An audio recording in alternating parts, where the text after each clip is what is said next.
상 1장입니다. 사무엘상 1장 10절 말씀, 10절부터 20절 말씀까지 교독하시겠습니다. 사무엘상 1장 10절 말씀 제가 먼저 봅니다. 한나가 마음이 괴로워서 여호와께 기도하고 통곡하며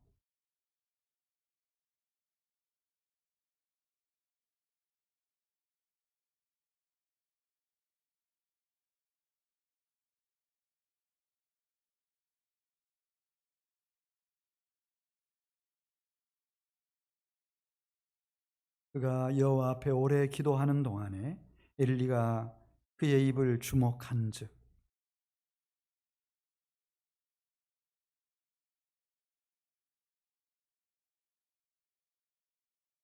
엘리가 그에게 이르되 내가 언제까지 취하여 있겠느냐 포도주를 끊으라 하니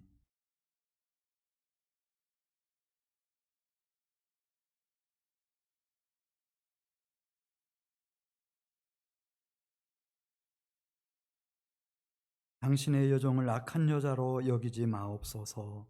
내가 지금까지 말한 것은 나의 원통함과 격분됨이 많기 때문이니이다 하는지라.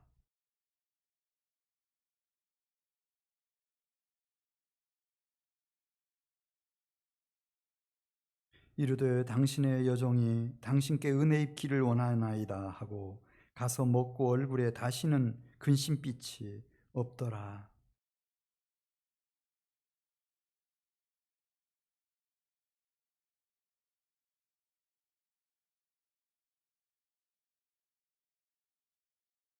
(20절입니다) 한나가 임신하고 때가 이르매 아들을 낳아 사무엘이라 이름하였으니 이는 내가 여호와께 그를 구하였다 함이더라. 아멘.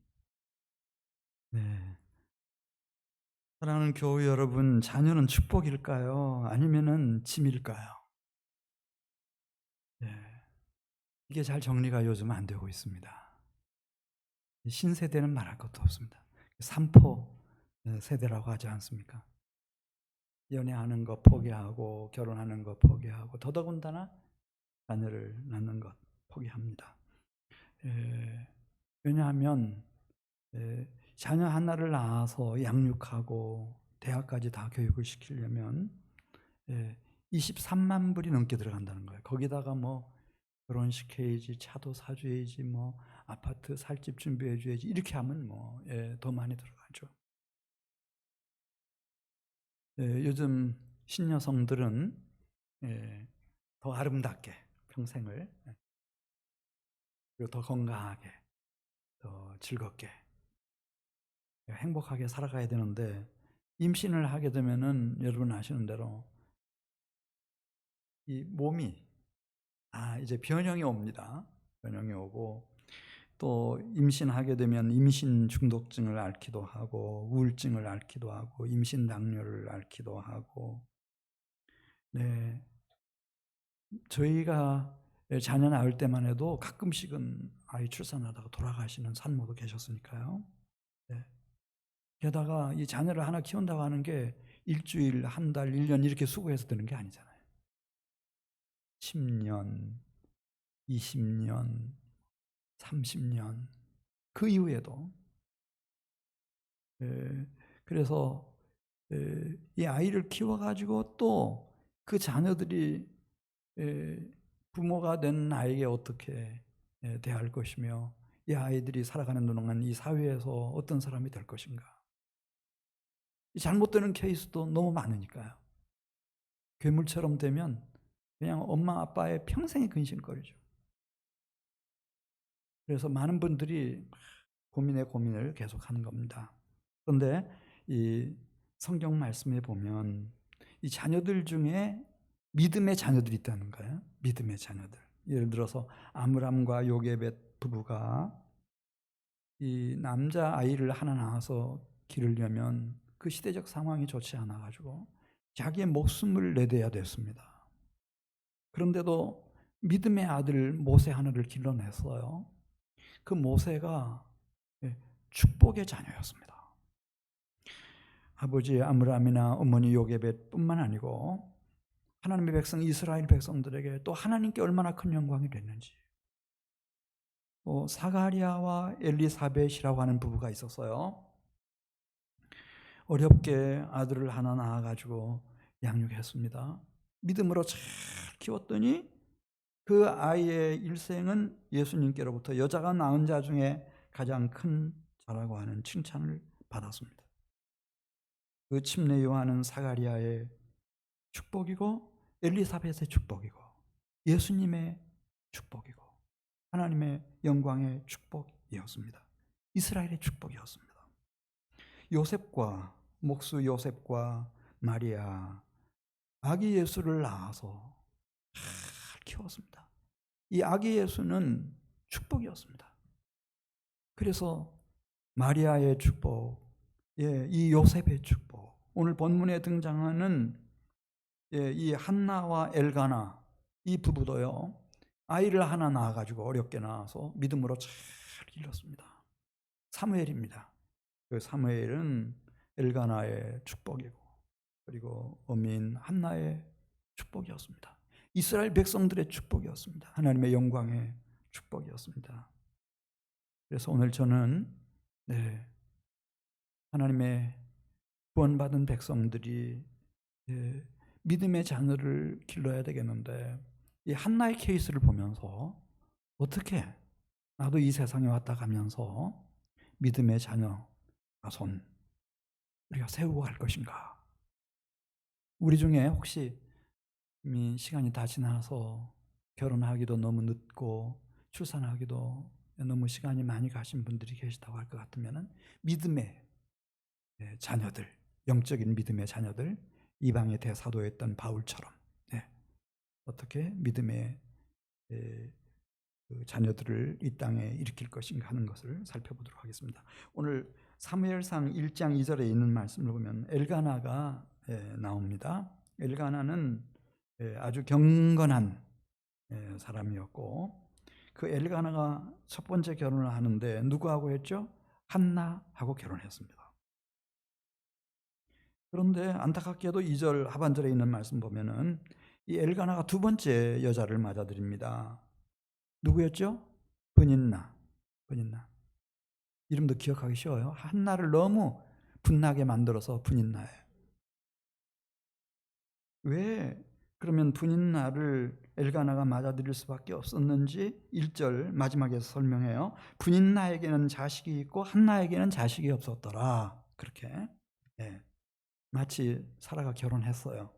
근데 아브라함과 사이에서 자식이 없어요. 그러니까 이 사라가 자신의 여종 하갑을 첩으로 맞아들여 가지고 아브라함과 사이에서 이스마엘이 태어나게 하죠. 나일이라고 하는 여인이 임신이 안 되는 거예요. 그러니까 자신의 여종 빌하를 맞아들여서 이제 자식을 낳게 만들죠. 유대인들은 우리 조선 사람, 한국 사람들하고 비슷해서 이 결혼을 일단 하면은 이 가문을 세워야 돼요. 그래서 수혼법이라고 하는 게 있어요. 특별히 남자를 낳아서 이렇게 세워야 되는데 그런데 한나가 아이를 낳지 못했구나. 둘째 여자가 들어왔구나. 그럼에도 불구하고 이 엘가나의 본심은 변함이 없었습니다. 오늘 4절 말씀 보면 절기가 되면 꼭 실로 성소를 찾아가서 하나님 앞에 예배드리고 제사를 드리고 화목제물을 나눕니다. 분인나에게 나누어주고 그 소생들에게 나누어주고 그리고 5절 있는 말씀을 보면은 한나에게는 늘 미안한 마음이 있어요. 누가? 엘가나가.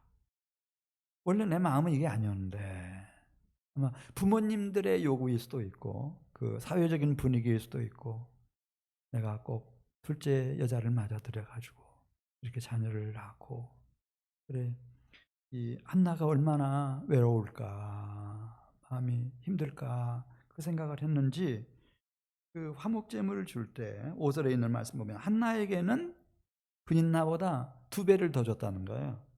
갑절로 줬어요. 그 의미는 사랑의 표시였다는 겁니다. 내가 비록 분인날을 맞아들여서 자녀 낳았지만 한나 당신을 향한 처음 사랑은 그대로다. 이것을 보여주기 위해서 그것을 곁에서 보고 있던 분인나는 막 시기 질투심에 사로잡혀가지고 6절에 보면 나오죠. 한나의 적수 분인나, 이게 삼각관계를 생각하시면 돼요. 라이벌이라는 뜻이에요. 영어로 번역하면 엘가나를 이렇게 가운데 두고 이 분인나가 아니 내가 이 집에 와가지고 자녀들도 이렇게 건강하게 잘 낳아주었는데 어떻게 해서 지금까지 마음은 나에게 전혀 오지를 않나? 왜 한나에게 모든 마음을 다 주고 있나? 그 시기심, 질투심 때문에 또 이 한나는 브린나가 내 남편 엘가나를 빼앗아갔다 이렇게 생각하니까 이 라이벌 관계가 됐다는 거예요. 삼각관계가 돼가지고 한나의 적수인 분인나가 한나를 심히 격분하게 하더라 그랬어요. 그렇지만 이 엘가나는 전혀 마음이 요동치도 않습니다. 미동도 없습니다. 올라갈 때마다 이 한나에게 갑절로 분인나보다 몫을 챙겨주곤 하니까 여기 7절 하반절에 있는 말씀 보면 분인나가 한나를 격분시킴으로 이 한나가 너무 속이 상한 거예요. 원통하죠. 남편 빼앗겼으니까 분인나에게. 그 다음에 이 분인나와 그 자식들이 자기를 막 괴롭히는 거예요. 공격해오는 거야. 물론 그 빌미를 제공한 거는 엘가나죠. 엘가나가 이렇게 자기한테 너무 잘 챙겨주니까 그게 안 보이는 데서 하든가 공평하게 대해주든가 해야 되는데 이런 미련한 남편이 보는 앞에서 그렇게 하니 그래서 얼마나 격분을 시키는지 먹을 수가 없었다는 거예요. 식사를 할 수가 없어. 울면서. 그러면 또 엘가나가 다가와가지고 위로한답시고 이렇게 얘기합니다. 한나여 어찌하여 울며 어찌하여 먹지 아니하며 어찌하여 그대의 마음이 이다지도 슬픈가. 내가 그대에게 10 아들보다 낫지 아니한가. 그러면서 위로해 주는데 이게 위로가 안 되는 거예요. 위로가 안 돼. 그러던 이 한나가 깨닫습니다. 이 모든 어려움과 시련과 아픔과 고통의 원인이 무엇인가를 생각하기 시작하는 겁니다. 엘가나가 마음이 변해서인가? 그건 아닙니다. 그러면 엘가나의 부모인 시부모님이 나쁜 사람 되어서 그런가? 그렇다고만 볼 수도 없습니다. 분인나가 아주 독사 같은 여자라서 나를 이렇게 격분시키고 나를 이렇게 힘들고 고통하게 만드는가? 그것만도 아닙니다. 하나님이 선택한 하나님의 백성들은 이런 어려움과 시련과 환난이 닥치면 정직하게 용기 있게 자기 자신을 대면하는 그런 능력이 옵니다. 그래서 한나는 깨닫습니다. 이 모든 문제의 원인 제공자는 시부모도 아니고 분인나도 아니고 엘가나도 아니고 내가 임신을 못해서 내가 자녀를 출산하지 못해서 모든 문제가 생겨나는구나. 그렇게 용기 있게 정직하게 모든 문제의 핵심을 본질을 읽어낸 거예요. 영적인 통찰력으로 읽어낸 거예요. 그리고 이 이상은 더 내가 견딜 수가 없다. 이렇게는 내가 더 이상 살아갈 수가 없다. 그러면은 이 문제를 누가 해결할 수 있는가? 친정 부모님들이 출가 외인인데 해결해 줄 수 있는 것도 아니고 엘가나가 모든 방법으로 본인도 할 수가 없는 거예요. 그래서 결국 이제 한나는 하나님밖에 안 계시는 하나님만이 내 불임의 문제 해결해 주시고 나도 자녀를 낳을 수 있도록 내 몸을 지으시고 영혼을 지으신 창조주 하나님밖에 안 계시는구나. 그래서 하나님께로 돌아가는 것입니다. 이사야 66장에도 어머니가 자식을 위로함 같이 여호와 하나님 내가 너희를 위로할 것인즉 너희가 어미의 젖을 빠는 것 같이 그 위로하는 품에서 만족하겠고 젖을 넉넉히 빤 것 같이 그 영광의 풍성함으로 말미암아 즐거워하리라 했는데 내 영적인 모든 필요 또 어머니가 되기 위한 모든 조건 이걸 챙겨주실 분은 하나님밖에 안 계시는구나. 예수님도 수고하고 무거운 짐진 자들아 다 내게로 오라 내가 너희를 쉬게 하리라 그렇게 말씀하셨는데 주님밖에 안 계시는구나. 이 어거스틴도 하나님 안에서 안식을 얻기까지 우리의 마음은 결코 쉼을 얻지 못한다. 안식할 수 없다. 그런데 하나님밖에 없구나. 이걸 깨닫는 거예요. 우리가 지금 코로나19로 여러 가지로 지금 어수선하고 또 불안하고 또 경제 생활도 지금 제대로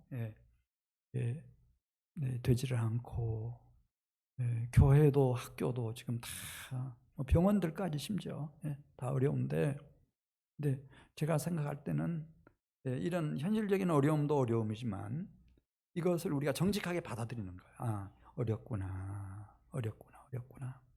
그리고 용기 있게 문제의 핵심, 본질이 뭔지를 통찰해내는 거예요. 이 모든 문제의 원인 제공자는 나 자신이라고 하는 것을 깨닫고 이걸 가지고 이 문제를 진정으로 해결해 주실 수 있는 하나님께 나오는 거예요. 이게 대단히 중요한 거예요, 여러분. 정부에서는 사회적 거리 두게 해라. 자 그렇게 말하지만은 적어도 하나님의 백성들은 그런 영적인 이 깨달음을 가지고 계셔야 됩니다. 내가 하나님 앞에 가는 길밖에 없다. 이대로는 안 된다. 이렇게 생각하시고 오늘 1장 10절에 있는 말씀을 보면 이 한나가 누구를 찾아갑니까? 성소에 나가서 하나님을 구합니다. 하나님 앞에 엎드리는 거예요. 이게 지혜예요. 이게 영적인 지혜예요. 근데 이렇게 깨닫고 기도를 시작하는 사람들은 일반적인 그런 형식적인 기도하고는 다르죠. 왜냐하면 여기에 생사가 걸린 문제니까. 이대로 살 수는 없어요. 이건 사는 게 아니에요. 이 문제는 꼭 해결하고 넘어가야 될 문제란 말입니다. 10절 말씀 보겠습니다. 한나가 마음이 괴로워서 여호와께 기도하고 통곡하며 서원하여 이르되 그러니까 이게 보통 기도가 아니죠. 울면서 올리는 통곡의 기도. 그리고 추상적이고 시적이고 문학적인 그런 기도 아니에요. 전곡을 찌르는 기도예요. 하나님, 저를 불쌍히 여기시고 긍휼히 여기셔서 저에게 아들 하나만 주십시오. 똑 떨어지죠. 아들 하나만 주십시오. 아들 주시면 제가 이 자식을 믿음의 아들로 키워내겠습니다. 나실인으로 키워내겠습니다. 하나님의 사람으로 길러내겠습니다.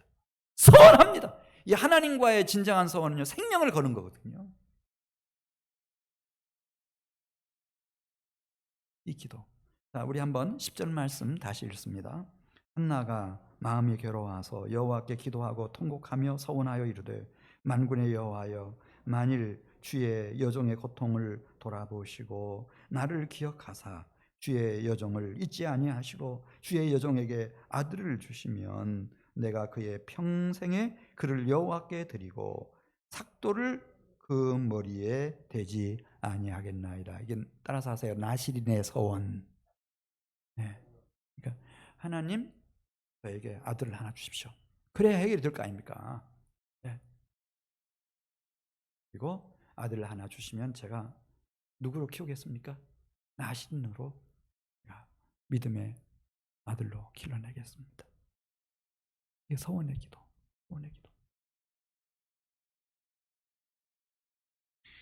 그 기도를 드리는 한나의 모습 1장 12절에 나와요. 그냥 5분 동안 기도하고 그냥 그렇게 하는 게 아니고, 물론 주제는 아들을 구하는 기도고 하나님 앞에 드리는 서원의 기도인데 기도를 충분한 시간 동안 하죠. 아마 아침에 그런 일이 있고 이 저녁 때 해가 뉘웃뉘웃 질 무렵일 수도 있겠어요. 온종일 기도할 수도 있었겠어요. 그 곁에서 엘리 제사장이 의자에 앉아가지고 유심히 보고 있습니다. 무슨 이런 여인이 와서 저렇게도 간절하게 기도를 할까? 처음에 그렇게 생각했겠습니다. 우리 12절 말씀. 그가 여호와 앞에 오래 기도하는 동안에 엘리가 그의 입을 주목한즉 한나가 속으로 말하며 입술만 움직이고 음성은 들리지 아니하므로 엘리는 생각하기를 한나가 술 취했구나, 그렇게 생각했다는 거예요. 왜냐하면 기도가 끝나질 않아. 1시간이라도 안 끝나고 2시간이라도 안 끝나고, 그리고 얼마나 간절한 기도인지 옆에서 지켜보는 이 엘리가 볼 때는 꼭 술 취한 사람 같았다는 거예요. 제정신이 아니었어요. 이런 장면이 사도행전 2장에도 나와요. 120명이 성령의 기름 부음을 받던 그날 주변에서 본 사람들이 새 술에 취했다고 그랬어요. 술 취한 사람들 같았어요. 그러니까 베드로가 일어나가지고 지금 몇 시냐, 아침 9시인데 우리 중에 술 먹은 사람 한 사람도 없다. 다 성령의 충만을 받은 사람들이다. 우리의 기도를, 예수님의 겟세마네 기도도 생명을 건 기도. 근데 하나님이 그 기도를 도우시죠. 천사들 보내가지고 도우시는 것처럼 역시 마찬가지예요. 이 기도. 그러니까 그런 깊은 기도의 경지를 제사장이지만 엘리는 잘 몰라요. 술 취했다고 생각했어요. 그러니까 기도하는 사람 앞에서 기도하지 마라, 뭔 기도를 그렇게 오랫동안 하냐, 그렇게 말할 수 없으니까 뭐라고 말했는가 하면은 포도주를 끊으라, 언제까지 이렇게 술 취해 있겠느냐, 그래가지고요 그를 이렇게 세웁니다. 기도를 중단시키는 거예요. 여기 어떤 분이 오셔서 기도하고 있는데 담임 목사 와가지고 웬 기도를 그렇게 열심히 합니까? 기도 그만하세요. 그러면 안 되죠. 그러니까 왜 그러면 기도를 중단시켰는지를 설명하는 거예요. 술 취한 사람처럼 그렇게 기도했다. 그 15절에 있는 말씀을 보면 그때의 기도를 한나가 직접 설명했어요. 무슨 기도인가? 내 심정을 통하는 기도였습니다. 이렇게 말해요. 심정이라고 하는 말은 다른 말로 하면 하트, 마음을 다 하나님께 부어드리는 거예요. 심정이라고 하는 말은 혼이라는 뜻이에요. 내 혼을 다 쏟아서. 그래야 하나님의 마음이 흘러들어오고 하나님의 영이 역사하는, 심정을 통하는 기도. 심정을 통하는 기도. 이게 없는 게 안타까운 거죠, 여러분. 이 세상은 신라권 에덴 동산을 잃어버린 때부터 지금까지 고난이 없는 생애도 없고 시련과 환란이 없던 때도 없습니다, 여러분. 어느 국가든 어느 민족이든 어느 개인이든 어느 사회든 다 똑같습니다. 뭐 현대라고 해서 이렇게 과학기술이 발전이 되고 막 의학이 수준이 높아지니까 병이 없습니까? 아니죠. 세상 끝날까지 성경에 보면 그대로 갑니다. 그러나 문제는 이런 어려움 속에서 누가 한나냐 이거예요. 이 문제의 본질 핵심을 꿰뚫어 보면서 하나님밖에는 해결해 주실 분이 안 계시는구나, 이렇게 생각하고 하나님 앞에 나아가 엎드려서 기도하는데 진심으로 통곡하며 서원하며 기도합니다. 술 취한 사람처럼 심정을 통하는 기도, 하나님과 더불어서. 그러면 되는 거거든요. 하나님과 심정이 통하면 되는 거예요. 근데 안타까운 것은 그렇게 기도를 안 해요. 안 해. 또 한민교회는 너무 훌륭하게 잘하고 있는 거예요. 기도하는 사람들은 다 하잖아요. 다 해. 다른 교회는 옳거니 잘 됐다. 그 귀찮은 새벽 기도 안 하니까 얼마나 좋은지. 예. 기도입니다. 기도. 자, 우리 한번 15절 말씀 같이 읽습니다. 한나가 대답하여 이르되 내 주여 그렇지 아니하니이다. 내가 술 취한 게 아니라는 거예요. 예. 저 지금 뭐 포도주 마신 것도 아니고 독주 마신 것도 아니고 저는 마음이 슬픈 여자입니다. 그렇죠. 얼마나 억울하고 원통하고 얼마나 상처가 깊어요. 정말 이건 당해보지 않은 사람은 모르죠. 엘리가 어떻게 그 속을 알겠어요? 포도주나 독주를 마신 것이 아니요. 누구 앞에? 여호와 앞에 내 무엇을 통했다고요? 내 심정을 통해. 심정을 통하는 기도의 용사가 어디에 있느냐 이거예요. 그러면 이 나라와 민족은 희망이 있는 거예요. 이 한민교회와 한국교회는 미래가 있는 거죠. 심정을 통하는 기도.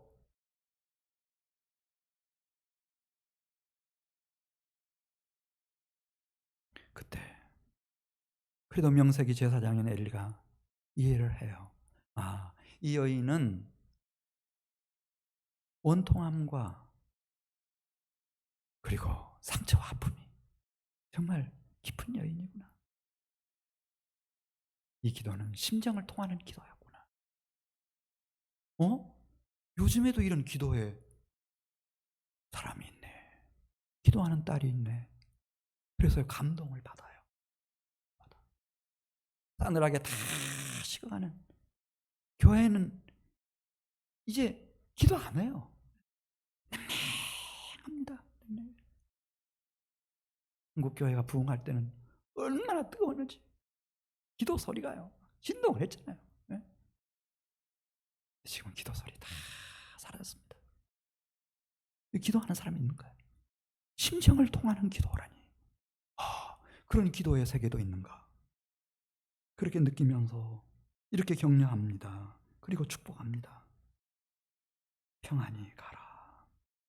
이스라엘의 하나님이 내 기도를 내가 기도하여 구한 것을 허락하시기를 원하노라. 그래 한나가 화답하죠.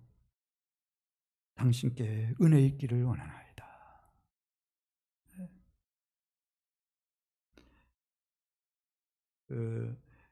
기도를 드릴 때 물론 혼자 기도하는 것도 중요하지만은 나를 위해서 세워놓으신 영적인 리더들과 함께 같이 가는 것이 얼마나 중요한지 몰라요. 민수기 6장 24절에 보면 이 제사장의 그런 축복 기도, 축도가 굉장히 중요합니다. 그래서 하나님은 제사장들에게 이렇게 말씀해 주셨습니다.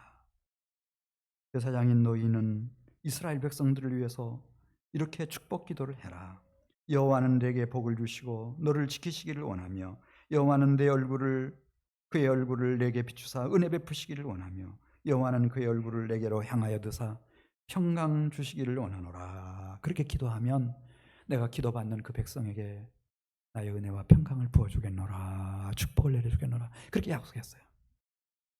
그러니까 이 한나는 정직하게 온 마음을 다해서 제가 제사장님의 은혜를 입기를 원합니다. 그래 축복 기도를 받고 축도를 받고 그리고 떠날 때 18절에 있는 말씀 가서 먹고 얼굴에 다시는 근심빛이 없었더라. 이 기도는 응답받는 기도해야 돼요, 여러분. 네. 근데 무슨 기도와 응답을 받나? 심정을 통하는 기도. 그리고 믿음의 기도입니다, 여러분. 믿음의 기도. 그러므로 내가 너희에게 말하노니 무엇이든지 기도하고 구하는 것은 받은 줄로 믿으라. 그리하면 너희에게 그대로 되리라. 할렐루야. 믿음의 기도. 네. 세 번째가 응답받는 기도는 평안입니다. 심정을 통하고 나면은 이 세상이 줄 수 없는 평화가 그 내면 속에 심령 속에 막 샘물처럼 솟구치는 겁니다. 밀물처럼 밀려드는 거예요. 다시는 근심빛이 사라져버렸다 그러잖아요. 할렐루야.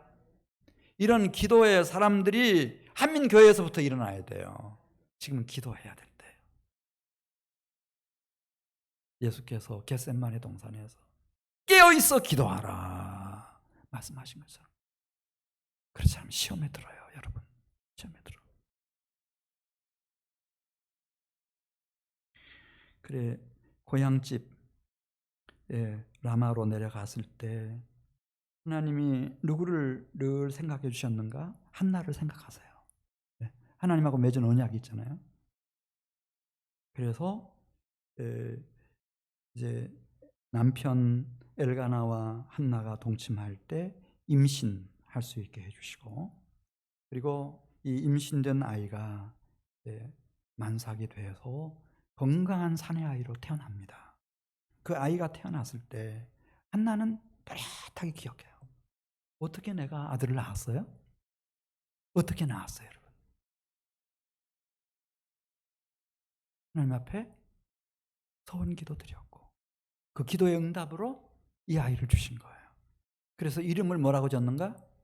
내가 여호와께 이 아이를 구했고 하나님이 이 아이를 나에게 주셨다. 그래서 이름을 따라서 사무엘. 네. 너는 내게 부르짖으라. 내가 내게 응답하겠고 내가 알지 못하는 크고 은밀한 일을 내게 보이리라. 하나님은 하나님의 선택을 받은 자기 백성들이 그리스도 안에서 주의 형상을 장성한 분량까지 그리스도의 성품을 이루어가야 할 주의 자녀된 백성들이 생육하고 번성하고 충만하고 정복하고 다스리는 생애가 되기를 진심으로 원하세요. 그러니까 노아 홍수 심판 후에도 하나님은 노아에게 나타나서 노아와 그 가족들에게 생육해라, 번성해라, 충만해라. 아브라함에게도 창세기 15장 보면 찾아오셔서 너 밖으로 좀 나와라. 너 밤하늘을 보라. 별이 빛나고 있지. 이 별의 숫자를 셀 수 있니? 주님, 저는 별의 숫자를 헤아릴 수 없습니다. 내가 내 자손을 저 하늘의 별과 같이 생육하고 번성하고 충만하게 해주겠다. 나를 사랑하고 내 계명을 지키는 자에게는 천대까지. 천이라고 하는 숫자는 1대, 100대, 1000대 그런 뜻이 아니고 10이란 천은 10 곱하기 10 곱하기 10이에요. 10은 성경에서 히브리인들에게 만수를 말해요. 그게 3번 곱해졌다고 하는 말은 하늘의 완전수예요. 3은 성부, 성자, 성령 하는 것처럼. 그러니까 영원토록 세상 끝날까지 나를 사랑하고 내 계명을 지키는 자에게는 자자손손 세상 끝날까지 내가 은혜를 베풀겠다. 하나님은 나 개인을 향하여 우리 가정과 자녀손을 여기 믿음의 백성들을 향하여 생육하고 번성하고 충만하고 정복하고 다스리는 것이 아버지의 뜻입니다. 사도 요한은 요한계시록 7장 9절에서 역사의 오메가 포인트를 봐요. 역사는 어떻게 끝날 거냐. 네. 물론 14만 4천이 하나님을 찬양합니다. 그건 이스라엘 백성들 12지파 중에서 14만 4천입니다. 이단들이 정말 무식합니다. 그 사람들은 이 구절이 누구한테 얘기하는 건지도 몰라요. 그냥 무조건 14만 4천이라고 그래요. 근데 그거 아니고 요한계시록 7장 9절을 보시면 2일 후에 14만 4천 후에 내가 보니 사도 요한이 봤어요. 각 나라와 이스라엘 중에서 아니고 각 나라 모든 나라예요. 각 나라와 족속과 백성과 방언에서 이번에는 아무도 능히 셀 수 없는 큰 무리가 나오는데 흰옷을 입고 손에 종려가지를 들고 보좌 앞과 어린 양 앞에 서서 큰 소리로 외쳐 이르되 구원하심이 보좌에 앉으신 우리 하나님과 어린 양에게 있도다. 네, 24장로들과 내 생물들과 셀 수 없는 천군 천사들이 온 성도들과 함께 세세무궁토록 하나님을 찬양하고 있는 이 모습, 그 환상 속에서 하나님의 진정한 비전은 자기 백성들이 그 믿음의 가정과 그 자손들이 생육하는 것입니다. 번성하는 것입니다. 충만하는 것입니다. 근데 왜 그렇게 안 되는가? 우리가 이 목표가 없어요. 하나님이 주신 자녀를 믿음의 자녀로 키우겠다고 하는 한나의 목표가 없는 거예요. 나신으로 키우겠다고 하는 결심이 없는 거예요. 자녀들이 어떤 문제를 당할 때 하나님 앞에 꿇어 엎드려서 기도하지 않는 거예요. 하나님의 인도와 하나님의 도우심을 받으면 하나님 안에 다 있어요. 해결책이. 왜 해결책이 없어요? 다 있죠, 여러분.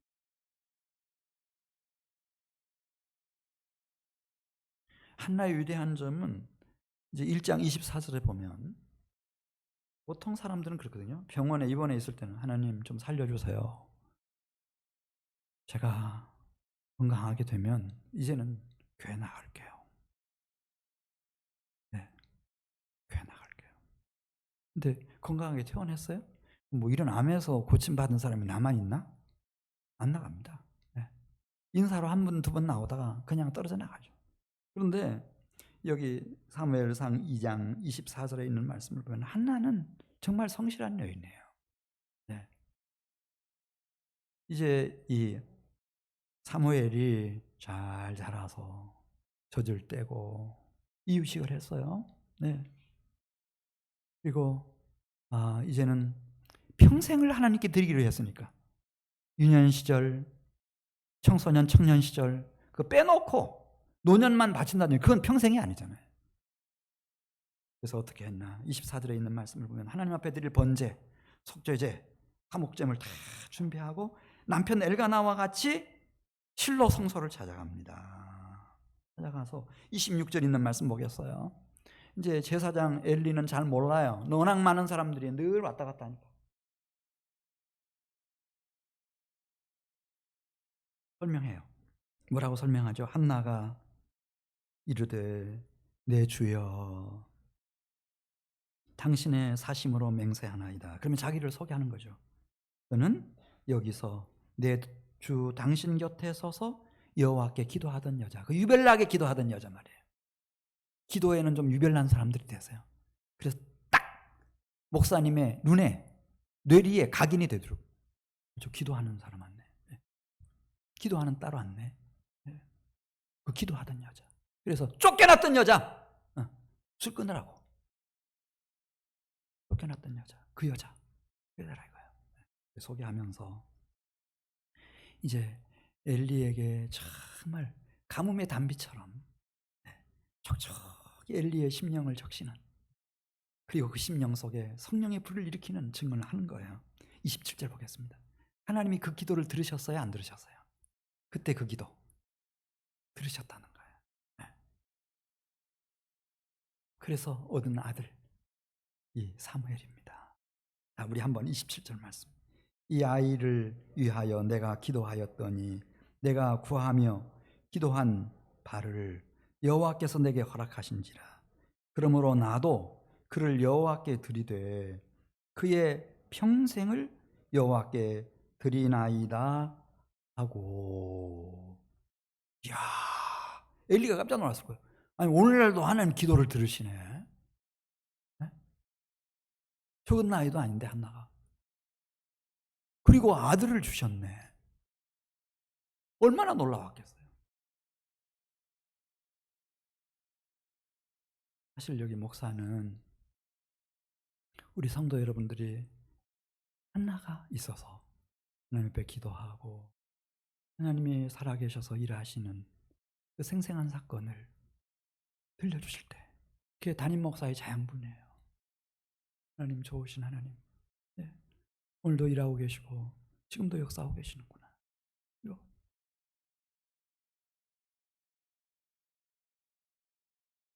목사는, 담임 목사는 그래요. 네. 성도 여러분들이 하나님의 도우심 속에서 이렇게 축복을 받을 때, 응답을 받을 때, 그때가 제일 행복한 시간이에요. 하나님이 이렇게 놀라운 일을 행하시는구나. 그런데 더 충격에 빠뜨린 사건, 거기에 있는 이제 이유식 마친 어린 사무엘이 엄마 싫어, 나 엄마 따라 갈 거야, 아빠랑 같이 집에서 살 거야, 막 나뒹굴고 막 울고 난리 법석을 피울 수 있잖아요. 그런데 그 사무엘이 엄마가 자신을 제사장 엘리에게 소개할 때 하나님께 경배를 드렸다는 거예요. 할렐루야. 엘리의 자식들은 그렇지 않았거든요. 엘리는 어떻게 키웠는가 하면은 다 철이 나면 잘할 거야. 지금 어리니까 10대잖아. 지금 청년 때잖아. 청년이 뭘 알아. 이제 30이 되면 40이 되면 근데 50이 넘어가도 못 깨달아요. 불량배들이 돼버렸어요. 그런데 한나는 하나님이 주신 이 사무엘을 기도로 주의 교양과 훈계로 마땅히 행할 길을 아이 시절에 말이죠. 쭈쭈를 먹이면서 기도하면서 눈물로 다 키워냈어요. 저도 우리 선배 목사님들로부터 언제 예수님을 믿고 한 인간이 이 세상에 태어나서 정말 신자, 구원받은 신자가 되느냐? 초등학교 4학년, 5학년 돼야 된다? 이렇게 생각했어요. 그때 침례도 줘라. 그렇게 배웠거든요. 근데 제가 목회하다 보니까 그게 아니었어요. 정말 영적인 부모님 밑에서 태어난 아이들은요, 초등학교 가기도 전에 다 예수님 믿어요, 여러분. 네. 그리고요, 그 어릴 때 영접한 예수님은요, 일평생 가는 거예요, 일평생 가. 그런데 나이 한 50 넘어 60 넘어서 예수 믿으신 분들 보면은요, 나중에 연세 드시고 하면은 예수님 말씀하고 내가 어려서 저 우상숭배하던 사람들이 들려주던 얘기하고요, 늘 헷갈려요. 그냥 왔다 갔다 그러다 가시는 거예요. 그래서 마땅히 행할 길을 아이에게 가르치라, 그렇게 말씀했어요. 그러니 이런 어린 사무엘을 하나님이 못 본 채 하시겠어요? 그럴 수가 없죠. 사무엘상 3장 19절에 있는 말씀을 보면은 한나가 떠나갔지만 엘가나가 고향으로 내려가 버렸지만 이 고아처럼 혼자 버려진 이 사무엘, 얼마나 뜻이 가상하고 기특해요. 이 어린 것이 내가 엘리 제사장에 이렇게 심부름하고 하는 일이 얼마나 의미 있는 일인지, 이 성전에서 보내는 시간이 얼마나 가치 있는 건지 안단 말이에요. 너무너무 가상하죠. 그래서 여호와께서 늘 함께 계셨대요. 그리고 하나님이 함께 하심으로 이 선지자 사무엘의 입에서 나오는 말은 한마디도 땅에 떨어지지 않게 하셨다는 거예요. 하나님이 책임을 지어주셨어요. 그래서 저 북쪽 단에서부터 남쪽 부엘세바까지 전 이스라엘 백성들이 오늘날 이 시대 하나님이 쓰시는 선지자가 한 분 계신다. 그분은 누구다? 사무엘이다. 다 그렇게 인지를 했다는 거예요. 12장 23절 말씀 보면 그가 마지막 은퇴식 하면서 고별 설교를 할 때입니다. 그때도요, 나이는 들어서 은퇴하지만은 그는 영적인 청년이었어요. 이렇게 말해요. 나는 이렇게 은퇴하지만은 당신들을 위하여 기도하기를 쉬는 죄를 여호와 앞에 결단코 범하지 아니하고 선하고 의로운 길로 당신들을 가르칠 것입니다. 그리고 마침내 이 세 아들 다윗에게 기름을 부어서 이스라엘의 미래를 확 열어버립니다.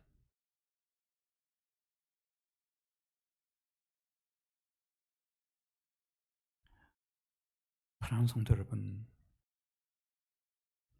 결혼할 수 있으면 결혼하셔야 합니다. 자녀를 낳을 수 있으면 낳으셔야 됩니다. 내 자녀들에게는 내가 어머니로서 아버지로서 영향을 끼칠 수 있습니까? 없습니까? 할머니, 할아버지로서 영향을 끼칩니까? 못 끼칩니까? 충분히 끼칩니다. 그런데 이 세상 사람들이 힘듭니다. 제가 이렇게 아침에 지나가다 보면은 학교 지킴이 하시는 분들이 계세요. 학교에 아이들이 막 담배를 피운다든지 여자 남자 손잡고 막 다닌다든지, 아직 중학생들이 그렇게 하면은 뭐라고 하잖아요? 막 덤벼요. 당신이 뭐야? 막 이런 식으로 막 덤벼요. 그러면은 너무 민망해가지고요, 미안하다고 해야 돼요. 지킴이 선생님들이 미안하다고 해야 돼요. 학교 선생님들은 더 가관이에요. 학교 이렇게 학교 등교해가지고 수업 시작했는데 그냥 엎드려서 잔대. 밤새 뭐하고 엎드려 잔대. 그럼 깨우면은 막 깨웠다고 덤빈다는 거예요. 당신이 뭔데 나를 깨우냐 이거예요. 그렇게 힘들어요. 내가 낳은 아들, 딸들은 내가 믿음의 사람들로 키울 수 있는 영향력을 발휘할 수 있어요, 없어요? 할 수 있어요.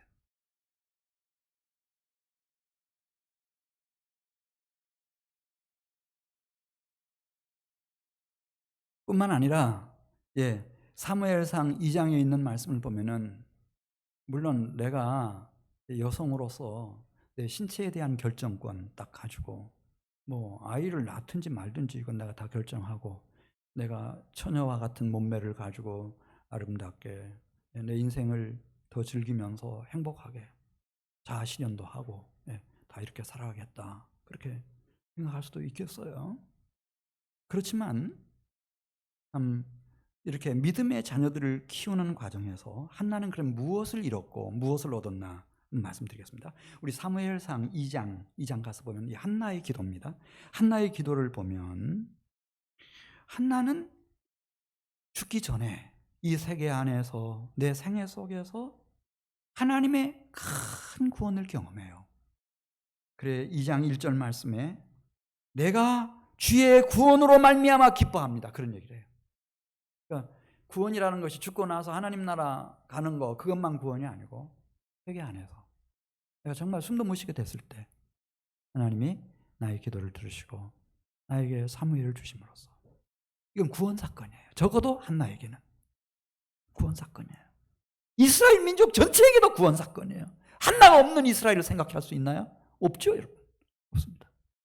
그럼 다윗도 없었을 거예요. 무슨 미래가 있어요, 그 민족? 두 번째 2절에 있는 말씀 보겠어요. 이걸 깨달아요. 개인이든 가정이든 사회든 국가든 민족이든 인류 사회든 이 존재의 기반. 우리 하나님 같은 반석도 없으심입니다. 하나님이 만세 반석이에요. 이 하나님 위에 세우면 되는 거예요. 그럼 어떤 지진이 와도 어떤 홍수가 터져도 안전해요. 그러나 이 존재의 기반이신 주님 떠나면 사상누각이에요. 이거는 사상누각이에요. 그리고 무엇을 그는 배웠는가? 3절에 있는 말씀 보면 이 사무엘을 통해서 이 한나가 배운 거예요. 우리 여호와 하나님은 무신경하는 분이 아니고 무지의 신이 아니며 지식의 하나님으로서 각 사람의 행동을 달아보시는 분이시구나. 지식의 하나님, 전지하신 하나님이시구나. 하나님은 정확해요, 여러분. 그리고 4절에 있는 말씀을 보면은 이 하나님은 능력이 없는 무능하신 하나님이 아니시고 전능자세요. 용사의 활은 꺾어버리시고 넘어진 자는 힘으로 띠띠우셔서 일으키시며 풍족한 자들은 양식을 위하여 품을 팔게 될지라도 줄이던 자들은 다시는 줄이지 않게 하시는 하나님. 전에 임신하지 못하던 한나 자신 같은 여인에게 긍휼을 베푸셔서 일곱을 낳게 하신 하나님, 전능하신 하나님. 6절 7절에 있는 말씀을 보면 그분은 절대적인 주권자세요. 이분이 다 하시는 거예요. 이분이 한국의 위상을 높여주시려면 얼마든지 높여주실 수 있어요. 단군 이래로 이렇게 위상이 높아진 때가 없는 것처럼 높아주실 수 있어요. 하나님이 이 한반도에 통일을 주시려면 하나님이 통일을 주실 수 있어요. 마지막 시대 제사장 나라로 제2의 이스라엘과 같이 쓰시려면 하나님은 쓰실 수 있어요. 2장 6절 여호와는 죽이기도 하시고 살리기도 하시며 스올에 내리게도 하시고 거기에서 올리기도 하시는도다. 여호와는 가난하게도 하시고 부하게도 하시며 낮추기도 하시고 높이기도 하시는도다. 그런 하나님을 그가 배운 거예요. 깨달은 거예요. 그리고 2장 8절 상반절에 있는 말씀을 보면 거룩한 자들을 다 주님이 눈동자같이 지키시고 다 세우셔요. 정말 한나가 됐든 사무엘이 됐든 엘가나가 됐든 하나님을 두려워할 줄 아는 경건한 영혼, 거룩한 심령은 하나님이 다 어떻게든 다 세우셔요. 가난한 자를 진토에서 일으키시며 다른 거 없어요. 경건하면, 거룩하면 빈궁한 자를 거름더미에서 올리시고 거룩한 자들과 함께 영광의 자리에 앉히시는 하나님. 땅에 기둥들을 세워 이 지구를 창세 때부터 지금까지 이렇게 생명체가 살아갈 수 있도록 사람이 살아갈 수 있도록 세워가시는 것처럼 여호와께서 다 그들을 세우십니다. 거룩한 자들의 발을 다 지켜주십니다. 그리고 악과 악인들을 심판하시는 하나님. 10절 하반절 여호와께서 자기의 왕에게는 힘을 주시고 자기의 기름 부음 받은 자에게는 뿔을 높여주시지만 자식 사무엘이 이세 아들 다윗에게 기름을 부었을 때 그런 힘을 주시고 권세를 주시고 능력을 주시지만 동시에 악인들을 흑암 중에서 잠잠하게 하시는 하나님, 대적들을 산산히 깨어 부수시는 하나님, 하늘에서 우레로 그들을 치시는 하나님, 땅끝까지 심판하시는 하나님, 이 하나님이 계시다고 하는 것, 이것을 배운 겁니다. 그 신앙의 유산을 그대로 한나가 받아가지고 누구한테 전해주었는가 하면은 어린 사무엘에게 전해준 겁니다. 그래서 그는 400년이 넘는 350년, 400년 지나가는 그 사사시대 최고의 사사, 가장 존경받는 선지자, 하나님이 기뻐하시는 제사장이 되어서 다윗이 이끄는 이스라엘 나라를 세울 수 있도록 하나님이 그를 써주셨고, 그래서 그 시편 127편 3절 말씀을 보면은 그 사람이 누구냐를 평가할 때는 그냥 예를 들어서 엘가나 하나만 떼어놓고 엘가나를 딱 평가하고 한나를 평가하고 그렇게 하지 않습니다. 자식들은 여호와의 기업이요 태 열매는 그의 상급이로다. 그들이 성문에서 그들의 원수와 담판할 때 수치를 당하지 아니하리로다. 우리가 언젠가는 거룩한 성 새 예루살렘 성문 앞에 서게 될 것이고 제일 먼저 사탄 마귀가 달려올 겁니다. 그리고 우리의 죄 목록을, 내 이름, 생년월일과 함께 쫙 펼쳐 보이면서 너 이렇게 살았지, 나 따라와.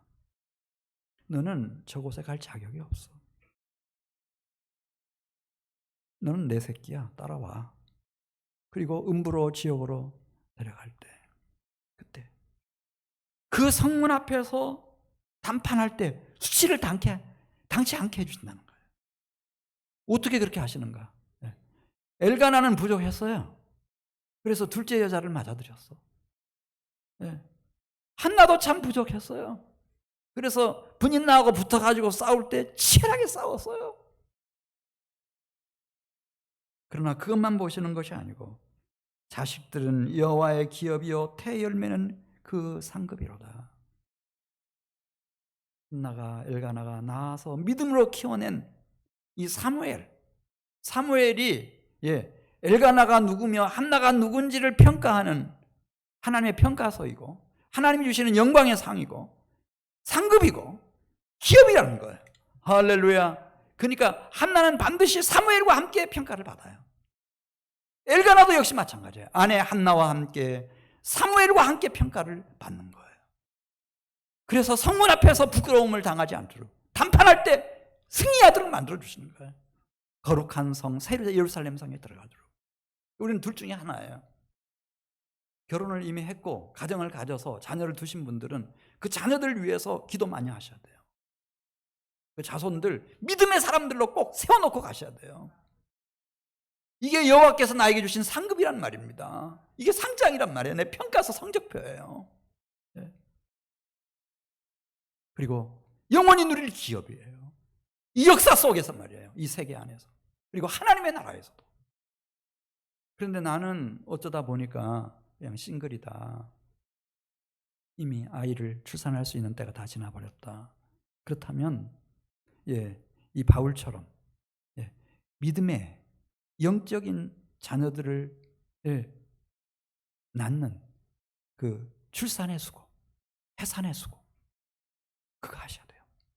믿음의 자녀, 영적인 자녀들을 꼭 세워놓으셔야 돼요. 왜냐하면 좋은 나무는 아름다운 열매 맺고 못된 나무는 나쁜 열매 맺는다고 그랬어요. 이 자녀들은 열매예요.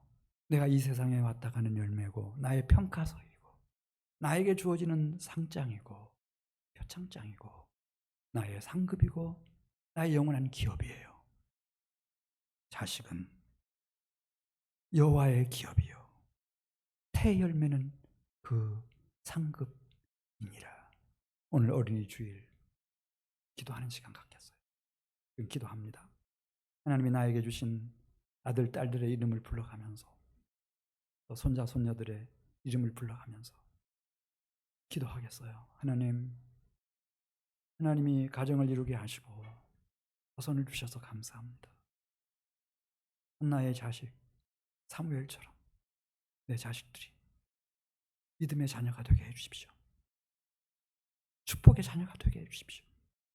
내가 주님 앞에 섰을 때 나는 그들과 분리돼서 평가받는 것 아니고 그들과 함께 사무엘과 함께 한나가 평가를 받고 엘가나가 평가를 받은 것처럼 우리도 주님 앞에서 평가받아야 되는데 하나님 꼭 믿음의 자손을 세우는 남은 여생이 되게 해주시옵소서. 우리 같이 기도드립니다. 한 목소리로 기도드립니다. 하나님 아버지 감사합니다. 2020년 어린이 주일 주셔서 참 감사합니다. 가정을 이루게 하셨고 우리가 어미가 되고 아비가 돼서 자녀들을 둘 수 있게 해주셔서 참 감사합니다. 그렇지 않다 하더라도 우리가 영적인 믿음의 자녀들을 세워갈 수 있도록 하나님께서 새로운 소명을 주시고 사명을 주셔서 참 감사합니다. 이 시간 간절히 기도하고 간구하는 것은 엘가나와 한나의 품에서 자라난 사무엘이 믿음의 사람으로서 축복의 자녀였던 것처럼 우리 가정에서 자라는 아이들이 주의 교양과 훈계로 양육되어 믿음의 사람들로 자라나게 하시고 자자손손이 위대한 믿음의 후대들이 일어나게 해 주시옵소서. 하나님 감사합니다. 하나님 감사합니다. 아버지 하나님, 이 시간 간절히 기도하고 간구하는 것은 우리 가정과 함께 이 교회 기관을 통해서도 교육기관을 통해서도 믿음의 위대한 종들이 일어나게 해 주시옵소서. 하나님 감사합니다. 예수님의 이름으로 기도드리옵나이다. 아멘. 아멘. 예, 우리 주신 말씀